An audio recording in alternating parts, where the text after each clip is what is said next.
This video presents to SMK। रथ निर्माता बंसी और उसका दोस्त कोबी बेबीलोन के सबसे अमीर आदमी के पास जाते हैं। यहाँ तक यह कहानी हमने आपको सुना दी है। यह कहानी वहाँ से आगे की है। अगर आपने हमारी पहली वीडियो नहीं देखी है तो आपको यह कहानी समझ में थोड़ी कम आएगी। हम चाहते हैं कि आप पहले वाली वीडियो को ज़रूर देख लें। अब देर न करते हुए हम यह कहानी शुरू करते हैं। बेबीलोन का सबसे अमीर आदमी। प्राचीन बेबीलोन में एक बहुत अमीर आदमी रहता था जिसका नाम था अरकद। वह अपनी संपत्ति के लिए चारों ओर मशहूर था। वह साथ ही अपनी उदारता के लिए भी मशहूर था। वह संस्थाओं को जमकर दान करता था। वह अपने परिवार के प्रति उदार था। वह अपने खर्चों में दिलदार था। हर साल उसकी संपत्ति खर्च करने से भी ज़्यादा रफ्तार से बढ़ती जाती थी और उसके पुराने दिनों के कुछ दोस्त उसके पास आए और उन्होंने कहा, अरकद, तुम हमसे ज़्यादा अमीर हो गए हो जबकि हम अपने वजूद के लिए संघर्ष कर रहे हैं। तुम सबसे अच्छे कपड़े पहन सकते हो और सबसे अच्छा भोजन कर सकते हो, जबकि हम अगर अपने परिवार को साधारण कपड़े पहना सकें और जो भी उपलब्ध हो वही खिला सकें तो हमें संतुष्ट रहना पड़ता है। लेकिन एक समय हम बराबर थे। हमने एक ही शिक्षक से पढ़ाई की। हम एक ही खेल खेलते थे। तुम हमसे पढ़ाई और खेल में बेहतर नहीं थे और तब के सालों से तुम हमसे ज़्यादा सम्मानजनक नागरिक नहीं रहे हो। ऐसा भी नहीं है कि तुमने हमसे ज़्यादा मेहनत की है। जहाँ तक हम जानते हैं तब ऐसा क्यों है कि सौभाग्य ने तुम्हें सारी चीज़ें दे डाली और हमें अनदेखा कर दिया, जबकि हम सभी बराबरी अधिकारी हैं। तब अरकद ने उन्हें डांटा और कहा, अगर युवावस्था से अब तक के सालों में तुम दाल रोटी के अलावा कुछ और नहीं कमा सके तो इसका कारण है कि तुमने उन नियमों को नहीं सीखा और न जाना है जिनसे संपत्ति बनती है। सौभाग्य की एक ऐसी देवी है जो किसी का स्थायी भला नहीं करती। इसके विपरीत वह उस हर एक इंसान को बर्बाद कर डालती है जिस पर वह बिना मेहनत के स्वर्ण की बारिश होती है। वह अनियंत्रित लोगों को खर्चीला बना देती है जो पाई गई संपत्ति को लौटा देते हैं और उनमें ऐसी इच्छाएं पैदा हो जाती हैं जो वह पूरा नहीं कर पाते, लेकिन बाकियों पर वह कृपा दिखाती है तो वे कंजूस बन जाते हैं और संपत्ति को जमा करने लगते हैं और खर्च करने से डरते हैं क्योंकि उन्हें नहीं लगता कि वह दोबारा कमा पाएंगे। वे डाकुओं के डर से घबराए रहते हैं और अपने आप को खालीपन और दुख में धकेल देते हैं।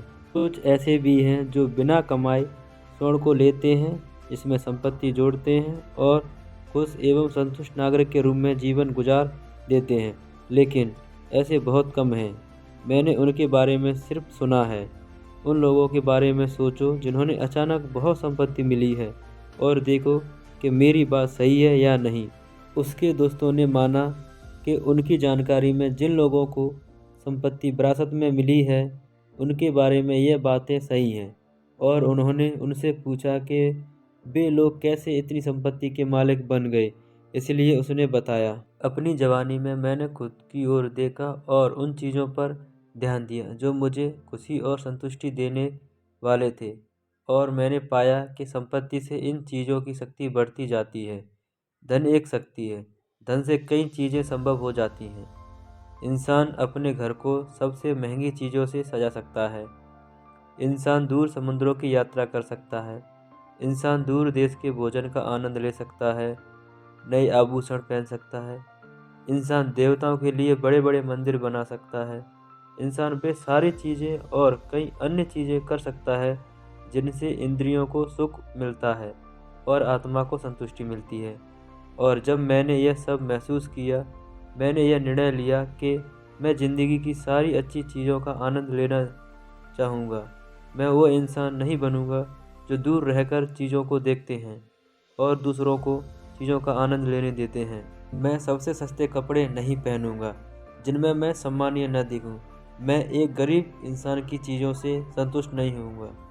बदले में मैं अपने आप को अच्छी चीज़ों के बाज़ार में मेहमान बनाऊंगा। मैं एक सामान्य व्यापारी का बेटा होने के कारण, जिसके पास बड़ा परिवार होने के कारण विरासत की कोई उम्मीद नहीं थी, और जैसा तुमने कहा, जिसके पास ज़्यादा बुद्धि और प्रतिभा नहीं थी, मैंने तय किया कि मुझे अपनी इच्छाएं पूरी करने के लिए समय और अध्ययन की ज़रूरत होगी। जहाँ तक समय की बात है, हर इंसान के पास प्रचुर मात्रा में उपलब्ध है। तुम में से हर एक के पास खुद को अमीर बनाने का पर्याप्त समय है। तब भी तुम स्वीकार करते हो कि तुम्हारे पास अपने अच्छे परिवारों के अलावा कुछ भी दिखाने लायक नहीं है जिस पर तुम्हें गर्व हो। जहाँ तक अध्ययन की बात है, क्या हमारे बुद्धिमान शिक्षक ने नहीं सिखाया था कि हमने दो चीज़ें सीखी हैं।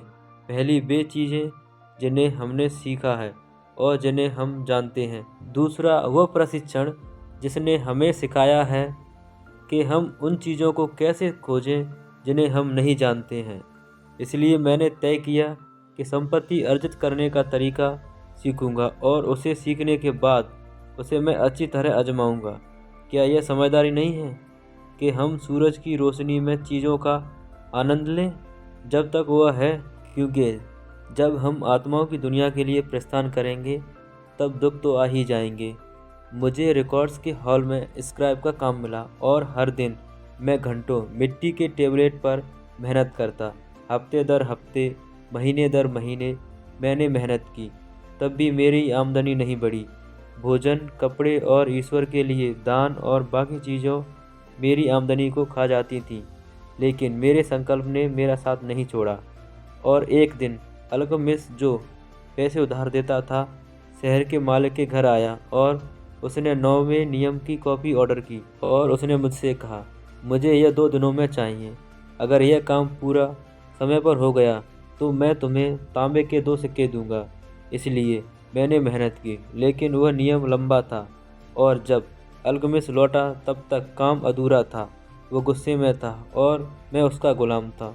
वो मुझे पीट सकता था, लेकिन यह जानते हुए कि शहर का मालिक उसे ऐसा नहीं करने देगा। मैंने निडर होकर कहा, अल्केमिस्ट, आप बहुत अमीर हो। मुझे बताइए कि मैं भी कैसे अमीर बनूं, और मैं सारी रात जागकर मिट्टी पर लिखूंगा और जब सूर्य उगेगा तब तक आपका काम खत्म हो चुका होगा। वह मुझ पर मुस्कुराया और मुझसे जवाब दिया, तुम एक हिम्मती गुलाम हो, पर हम इस समझौते को मानते हैं। पूरी रात मैं लिखता रहा, हालांकि मेरी पीठ में दर्द हो रहा था और गंध से मेरे सिर में दर्द होने लगा, जिससे मेरी आंखें देख नहीं पा रही थीं। जब तक वह लौटा तब तक टैबलेट पूरे बन चुके थे। अब मैंने कहा, मुझे बताइए जो आपने वादा किया था। बेटे, तुमने अपने हिस्से का वादा पूरा किया है। उसने मुझसे मिठास से बात की, और अब मैं अपना वादा पूरा करूंगा। मैं वह चीज़ें बताना चाहता हूँ जो तुम जानना चाहते हो, लेकिन मैं बूढ़ा हो रहा हूँ और बूढ़े लोगों की जुबान काफ़ी चलती है। जब युवावस्था सलाह लेने के लिए बुढ़ापे के पास आते हैं तो उसे सालों का ज्ञान मिलता है, लेकिन कई बार युवावस्था को लगता है कि बुढ़ापे को सिर्फ बीते समय की जानकारी है, इसीलिए उसे पूरा लाभ नहीं मिलता है। युवावस्था के विचार उनसे कहाँ उस धूमकेतु की तरह चमकीले होते हैं जो आकाश को चमका देते हैं, लेकिन बुढ़ापे का ज्ञान उन तारों की चमक की तरह होता है जो कभी नहीं बदलती और जिससे जहाजी दिशाओं का पता करते हैं। मेरे शब्दों को याद रखो, क्योंकि अगर तुमने ऐसा नहीं किया तो तुम उस सच को नहीं पकड़ पाओगे जो मैं बताना चाह रहा हूँ, और तुम्हें लगेगा कि तुम्हारी रात की मेहनत बर्बाद हो गई। तब उसने मेरी ओर अपनी घनी बाहों के बीच से चतुराई से देखा और एक धीमी लेकिन मजबूत आवाज़ में कहा, मैंने संपत्ति का रास्ता तब पाया जब मैं सीखा कि मेरी कमाई का एक हिस्सा मुझे अपने लिए बचा कर रखना है, और तुम भी ऐसा ही करोगे। तब वह मुझे भेदने वाली नज़रों से देखने लगा, पर उसने कहा, कुछ नहीं, बस इतना ही है। मैंने पूछा, यह एक भेड़ चराने वाले को सूदखोर में बदलने के लिए काफ़ी था। उसने जवाब दिया, लेकिन जो मैं कमाता हूँ वह सब मेरे लिए ही है ना। मैंने पूछा, नहीं, ऐसा नहीं है। उसने जवाब दिया, तुम्हें दर्जी याद नहीं? क्या तुम मोची को पैसे नहीं देते? क्या तुम खाना खाने के पैसे नहीं देते? क्या तुम बेबीलोन में बिना पैसे खर्च किए रह सकते हो? पिछले महीने की कमाई के बारे में तुम्हारे पास बताने के लिए क्या है? और पिछले साल की कमाई के बारे में? मूर्ख, तुम सबको पैसे देते हो, खुद को नहीं देते। बेवकूफ़, तुम दूसरों के लिए मेहनत करते हो इससे अच्छा है कि तुम गुलाम बन जाओ और उस मालिक के लिए काम करो जो खाने और पहनने के लिए देता है। अगर तुम अपनी कमाई का 10वां हिस्सा बचा कर रखते तो साल भर में तुम्हारे पास जितना ज़्यादा जमा हो जाता। मेरे गणित के ज्ञान ने मुझे छोड़ा नहीं था और मैंने जवाब दिया, जितना मैं साल भर में कमाता हूँ तुम आधा सच कहते हो। उसने जवाब दिया, स्वर्ण का जो हिस्सा तुम बचाते हो उसे तुम्हारे लिए काम करना है। इससे जो तांबे का सिक्का कमाते हो वह ऐसा बच्चा है जो तुम्हारे लिए काम करेगा। अगर तुम्हें अमीर बनना है तो तुम्हें कमाई का एक हिस्सा बचाना होगा और इसके बच्चों को कमाना होगा और इससे तुम्हें वह संपत्ति मिलेगी जो तुम चाहते हो। तुम्हें लगता है कि मैं तुम्हें सारी रात की मेहनत के एवज में धोखा दे रहा हूँ, उसने कहा, लेकिन मैं तुम्हें 1000 गुना ज़्यादा कीमत दे रहा हूँ। अगर तुम मेरी बात की सच्चाई को समझ सको, अपनी कमाई का एक हिस्सा तुम्हें अपने पास रखना है। तुम कितना भी कम कमाओ पर यह हिस्सा 10वें हिस्से से कम नहीं होना चाहिए। अगर हो सके तो यह हिस्सा ज़्यादा रखो। पहले अपने आप को भुगतान करो। दर्जी या मोची से उतना ही खरीदो कि भोजन और ईश्वर के लिए दान देने के लिए तुम्हारे पास बचा रहे। धन पेड़ की तरह एक छोटे बीज से उगता है। पहला तांबे का सिक्का जो तुम बचाओगे उससे ही संपत्ति का पेड़ निकलेगा। जितनी जल्दी बीज बोओगे उतनी ही जल्दी पेड़ निकलेगा और इस पेड़ को बचत से जितना ज़्यादा खाद और पानी दोगे उतनी ही जल्दी तुम्हें छाया मिलने लगेगी। ऐसा कहकर वह अपने टैबलेट को लेकर चला गया। उसने जो कहा था मैं उसके बारे में सोचता रहा और उसकी बात मुझे सही लगी, इसलिए मैंने तय किया कि मैं इसे आजमाऊंगा। जब भी मुझे पैसे मिले मैंने हर 10 तांबे के सिक्कों में से एक को लिया और छुपा लिया। भले ही सुनने में अजीब लगे पर मेरे पास पैसों की कमी नहीं रही। मैंने देखा कि मुझे उनके बिना ज़्यादा दिक्कत नहीं हुई, लेकिन जैसे मेरी जमा पूंजी बढ़ती गई मुझे इच्छा होती थी कि इससे व्यापारियों द्वारा दिखाई गई अच्छी चीज़ें खरीदूं, जो वे ऊँटों और जहाज़ों से फोनिशियन के जहाज़ों से लाते थे। लेकिन मैंने खुद पर काबू रखा। जाने के 12 महीने बाद अल्गमिस वापस आया और उसने कहा, बेटे, क्या तुमने पिछले साल अपने आप को कमाई का 10वां हिस्सा भुगतान किया है? मैंने गर्व से कहा, हाँ महोदय, मैंने किया है। यह अच्छी बात है, उसने चमकते चेहरे से मुझको जवाब दिया। और तुमने इसके साथ क्या किया? मैंने इसे ईंट बनाने वाले मजदूर को दे दिया, जिसने कहा कि वह दूर समुद्र की यात्रा कर रहा है और टायर में वह मेरे लिए फोनिशियन के दुर्लभ आभूषण खरीदेगा। जब वह वापस आएगा हम उसे महंगे दामों में बेचकर आपस में आधा आधा बांट लेंगे। हर मूर्ख को सीखना चाहिए, वह चिल्लाया। लेकिन एक ईंट बनाने वाले पर आभूषणों के बारे में क्यों विश्वास किया जाए? तुम क्या रोटी बनाने वाले के पास जाकर सितारों के बारे में पूछोगे? नहीं, मेरे हिसाब से अगर तुम्हारे पास बुद्धि है तो तुम ज्योतिषी के पास जाओगे। बेटे, तुम्हारी बचत बर्बाद गई। तुमने अपने धन का पेड़ जड़ से ही उखाड़ दिया। अब दूसरा पेड़ बो और इस बार तुम्हें आभूषणों के बारे में जानना हो तो आभूषण बनाने वाले के पास जाना। अगर तुम्हें भेड़ों के बारे में जानना हो तो गडरिये के पास जाओगे। सलाह एक ऐसी चीज़ है जो आसानी से दे दी जाती है, लेकिन तुम्हें वही रखना चाहिए जो लायक है। जो अपनी बचत के बारे में उनसे सलाह लेता है जिन्हें कोई अनुभव नहीं है, वे गलत सलाहों के कारण अपनी बचत का पैसा खो बैठते हैं। यह कहकर वह चला गया। और ऐसा उसने कहा, फोनिशियन लोग धोखेबाज हैं और उन्होंने ईंट बनाने वाले को शीशे के टुकड़े बेच डाले जो रत्नों की तरह दिखते थे। लेकिन जैसा अल्गमिस ने बताया, मैंने फिर तांबे का 10वां हिस्सा बचाया और जो बहुत आसान था क्योंकि मैंने आदत बना ली थी। फिर 12 साल बाद अल्गमिस स्क्राइब के कमरे में आया और उसने मुझसे कहा, अंतिम मुलाकात के बाद तुमने क्या किया? मैंने खुद को वफादारी से भुगतान किया है, मैंने जवाब दिया, और मैंने अपनी बचत सील बनाने वाले हंगर को दे दिए ताकि वह तांबे खरीद सके और हर महीने वह मुझे किराया देता है। यह अच्छी बात है। और तुमने किराए का क्या किया? मैंने उससे शहद, शराब और मसालेदार केक का बोझ किया। मैंने अपने लिए स्कारलेट ट्यूनिक भी खरीदा है और एक दिन एक जवान गधा भी खरीदूंगा जिस पर चढ़ सकूं। इस पर अल्केमिस्ट हंस पड़ा। तुम अपनी बचत के बच्चों को खा जाते हो, तब वह तुम्हारे लिए कैसे काम करेंगे? और तब उनके बच्चे कैसे होंगे जो तुम्हारे लिए काम करेंगे? पहले अपने लिए सुनहरे गुलामों की सेना बनाओ और उसके बाद बिना किसी अफसोस के अच्छा भोज खाओ।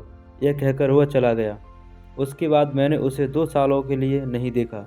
एक बार जब वह फिर लौटा तब उसके चेहरे पर भारी रेखाएं थीं और उसकी आंखें बोझिल थीं क्योंकि वह बहुत बूढ़ा हो रहा था। और उसने मुझसे कहा, अरकद, क्या तुमने वह संपत्ति बना ली जिसका तुमने सपना देखा था? और मैंने जवाब दिया, जितनी इच्छा थी उतनी तो नहीं बना पाया, लेकिन मैंने कुछ बनाया है जो मेरे लिए पैसे कमाता है और इसकी कमाई से और भी कमाई होती है। और क्या तुम अब भी ईंट बनाने वाले से सलाह लेते हो? ईंट बनाने वाले के बारे में वे अच्छी सलाह देते हैं, मैंने जवाब दिया। अरकद, वह बोलता गया, तुमने अपने पाठ अच्छी तरह सीखे हैं। तुमने अपनी आमदनी से कम खर्च पर रहना सीखा है। फिर तुमने उनसे सलाह लेना सिखाई जो अपने अनुभवों के कारण सक्षम हैं। और अंत में तुमने सीखा कि अपने स्वर्ण से खुद के लिए कैसे काम कराया जा सकता है। तुमने खुद को सिखाया है कि कैसे पैसे कमाए जाएं, कैसे रखे जाएं और कैसे उनका इस्तेमाल किया जाए। इसलिए तुम एक जिम्मेदार पद के लिए तैयार हो। मैं एक बूढ़ा आदमी होता जा रहा हूँ। मेरे बेटे सिर्फ खर्च करने का सोचते हैं, कभी कमाने का नहीं सोचते। मेरे कई जगहों पर निवेश हैं और मेरे लिए सबकी देखभाल करना असंभव नहीं है। अगर तुम निपुण जाओ और मेरी ज़मीन की देखभाल करो तो मैं तुम्हें पार्टनर बना लूँगा और तुम मेरी जायदाद में हिस्सा पाओगे। इसलिए मैं निपुण गया और उनकी ज़मीन की जिम्मेदारी संभाल ली, जो काफ़ी बड़ी थी। और चूँकि मैं महत्वाकांक्षा से भरा हुआ था और मैंने संपत्ति के 3 नियमों को अच्छी तरह सीखा, मैं उस संपत्ति की कीमत को तेज़ी से बढ़ाने में सक्षम था। इसलिए मैं तरक्की करता गया और जब अल्केमिस्ट की आत्मा ने शरीर छोड़ दिया, मुझे उसकी संपत्ति में हिस्सा मिला जो उसने कानूनी रूप से दिया था। अरकद ने ऐसा कहा और जब उसकी कहानी समाप्त हुई तो उसके एक दोस्त ने कहा, तुम सच में भाग्यशाली थे कि अल्केमिस्ट ने तुम्हें अपना उत्तराधिकारी बना लिया। भाग्यशाली सिर्फ मैं इस मायने में था कि उससे मिलने से पहले मुझ में तरक्की करने की आकांक्षा थी। क्या 4 सालों तक मैंने कमाई का 10वां हिस्सा बचाकर मैंने लक्ष्य के प्रति अपने समर्पण को सिद्ध नहीं किया? क्या तुम उस मछुआरे को किस्मत वाला कहोगे जो सालों तक मछलियों की आदतों को पढ़ता है ताकि हवा के बदलते रुख के साथ वे जाल डाल सकें? अवसर एक ऐसा हठी देवता है जो बिना तैयारी वालों के साथ वक्त बर्बाद नहीं करता। पहले साल की बचत लुट जाने के बाद भी तुम में लगे रहने की हिम्मत थी। तुम इस मामले में अलग हो, दूसरे ने कहा। इच्छा शक्ति, अरकद ने जवाब दिया। क्या बकवास है। क्या तुम्हें लगता है कि इच्छा शक्ति एक इंसान को इतनी ताकत देती है कि वे उस बोझ को उठा सके जो ऊंट नहीं उठा सकते, या उस बोझ को खींच सके जो बैल के बस की बात नहीं है? इच्छा शक्ति उस लक्ष्य के प्रति लगन का नाम है जो तुम्हें काम पूरा होने तक लगाए रखे। अगर मैं अपने लक्ष्य को कोई काम सोचता हूँ तो उसे करके रहता हूँ, भले ही वो कितना ही छोटा हो। इसके बिना मुझ में बड़े कामों को करने का आत्मविश्वास कैसे आएगा? अगर मैं अपने आप से कहता हूँ 100 दिनों के लिए मैंने शहर के पुल पर चलूँगा और नदी में एक पत्थर फेंकूँगा तो मैं ये करता हूँ। अगर 7वें दिन मैं ऐसा करना भूल गया तो मैं खुद से यह नहीं कहता कि कल मैं 2 पत्थर डालूँगा जो इसी कमी को पूरा कर देगा। इसके बदले मैं वापस जाऊँगा और वह पत्थर डालूँगा। या फिर 20वें दिन मैं खुद से यह नहीं कहूँगा, हरकत बेकार काम है, हर रोज़ एक पत्थर डालने से क्या फ़ायदा होगा। एक ही बार में मुट्ठी भर डाल दो और हो जाएगा। नहीं, मैं कभी ऐसा नहीं कहूँगा और करूँगा। जब खुद के लिए कोई काम सोचता हूँ तो मैं इसे पूरा करता हूँ। इसलिए मैंने सावधान रहता हूँ कि मैं मुश्किल और अव्यावहारिक काम शुरू नहीं करता, क्योंकि मुझे खाली बैठना पसंद है। और तब दूसरे दोस्त ने कहा, अगर जो आप कहते हैं वह सही है और ऐसा लगता है कि आप सही कह रहे हैं, तो इस चीज़ को अगर हर इंसान करे तो उसे कभी संपत्ति की कमी नहीं होगी। जहाँ भी इंसान ऊर्जा डालता है वहाँ संपत्ति बढ़ती है। अरकद ने जवाब दिया, अगर एक अमीर इंसान नया महल बनाता है तो उसके द्वारा कमाया स्वर्ण खो जाता है।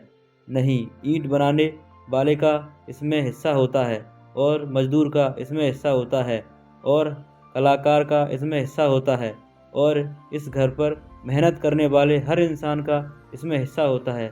लेकिन जब महल बनकर तैयार होता है तो क्या यह अपनी कीमत से ज़्यादा मूल्य का नहीं होता? और इससे जुड़ी ज़मीन क्या ज़्यादा कीमत की नहीं होती?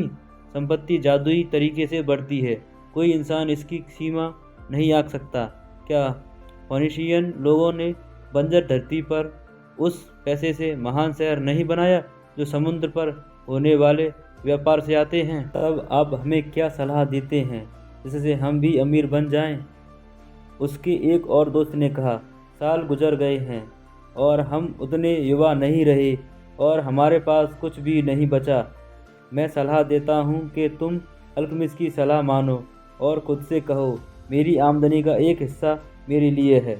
सुबह उठने पर सबसे पहले खुद से यह कहो, इसे दोपहर में कहो, इसे रात में कहो, इसे रोज़ हर घंटे कहो, इसे खुद से इतनी बार कहो कि यह शब्द आकाश में आग से बने अक्षरों की तरह छा जाए।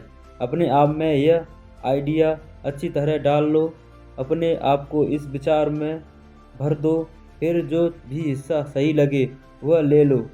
यह हिस्सा 10% से कम नहीं होना चाहिए। अपने अन्य खर्चों को इस तरह करो कि यह संभव हो सके, लेकिन पहले वह हिस्सा निकाल लो। जल्दी ही तुम यह महसूस करोगे कि उस खजाने का मालिक होने से कितना फ़र्क पड़ता है जो सिर्फ तुम्हारा है।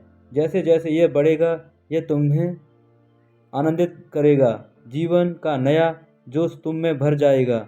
ज़्यादा कमाने के और भी रास्ते खुलेंगे, क्योंकि ज़्यादा आमदनी होने पर भी तुम उतना प्रतिशत अपने लिए रखोगे ना। तब अपने खजाने से अपने लिए काम कराना सीखो, इसे अपना गुलाम बना लो। इसके बच्चों और इसके बच्चों के बच्चों से अपने लिए काम कराओ। अपने भविष्य के लिए एक आमदनी सुरक्षित कर लो। बूढ़े लोगों को देखो और यह मत भूल जाओ कि एक दिन तुम भी इसमें शामिल हो जाओगे। इसलिए अपने खजाने को इस तरह से निवेश करो कि वह निवेश पर बहुत ज़्यादा वापसी की दरों से सावधान रहो, क्योंकि यह धोखेबाज घटिया है जो लापरवाह इंसान को बर्बाद कर डालती है। अपने परिवार के लिए भी इंतजाम कर लो, ताकि भगवान के पास तुम्हारे जाने के बाद भी उनकी ज़रूरतें पूरी हो सकें। ऐसी सुरक्षा के लिए यह हमेशा संभव है कि थोड़े अंतराल पर उन्हें भुगतान होता रहे। इसलिए सावधान इंसान ऐसी ज़रूरत के लिए किसी बड़ी रकम के इंतज़ार में नहीं रहता। समझदार लोगों से सलाह लो, उन लोगों की सलाह लो जिनका काम पैसे संभालना है। वे तुम्हें वैसी गलती करने से बचाएंगे जो गलती मैंने ईंट बनाने वाले मजदूर को पैसे देकर की थी। खतरे से ज़्यादा अच्छा है कि थोड़ा और सुरक्षित रिटर्न मिले। जब तक ज़िंदगी है उनका आनंद लो। खुद पर ज़्यादा बचत के लिए दबाव मत डालो। अगर सिर्फ 10वां हिस्सा बचा सकते हो तो उतना ही बचाओ, अन्यथा अपनी आमदनी के हिसाब से रहो और कंजूस बनकर खर्च करने से मत डरो। ज़िंदगी अच्छी और समृद्ध होती है उन चीज़ों से जिनका तुम आनंद उठाते हो। उनके दोस्तों ने धन्यवाद दिया और वे चले गए।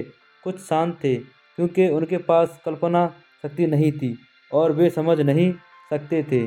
कुछ व्यंग कर रहे थे क्योंकि उन्हें लगता था कि इतना अमीर इंसान कुछ संपत्ति अपने पुराने और कम भाग्यशाली दोस्तों को देगा। लेकिन कुछ की आंखों में नई रोशनी थी। उन्होंने महसूस किया कि वह हर बार स्क्राइब के कमरों में वापस आया क्योंकि उसने एक इंसान को अंधेरे से रोशनी की ओर जाने के लिए श्रम करते हुए देखा। रोशनी मिलने के बाद उस इंसान के लिए एक स्थान प्रतीक्षा कर रहा था। कोई भी इंसान उस स्थान को भर नहीं सकता था जब तक वे अपनी समझ का विकास न कर लें और उस अवसर के लिए तैयार न हो जाएं। यह वही लोग थे जिन्होंने अरकद से बार बार मुलाकात की और अरकद ने उनका स्वागत किया। उसने उन्हें सलाह दी और वैसी बातें सिखाईं जो अनुभव से भरे लोग सिखाते हैं, और उसने उनकी बचत करने में सहायता की ताकि उन्हें अच्छा ब्याज मिले और वे ऐसी अब निवेशों में पैसे न बर्बाद करें जिनमें कोई लाभ नहीं मिलने वाला। इन लोगों की ज़िंदगी में बदलाव का मोड़ तब आया जब उन्होंने उस सत्य को सीखा जो अल्केमिस्ट ने अरकद को और अरकद ने उन तक पहुंचाया। अपनी आमदनी का एक हिस्सा अपने पास रखो, जो कम से कम 10वें हिस्से से कम नहीं होना चाहिए। इस कहानी में हमें ये शिक्षा मिलती है। अगर ये कहानी आपको थोड़ी भी अच्छी लगी हो तो वीडियो को लाइक और चैनल को सब्सक्राइब ज़रूर करें। Thank you.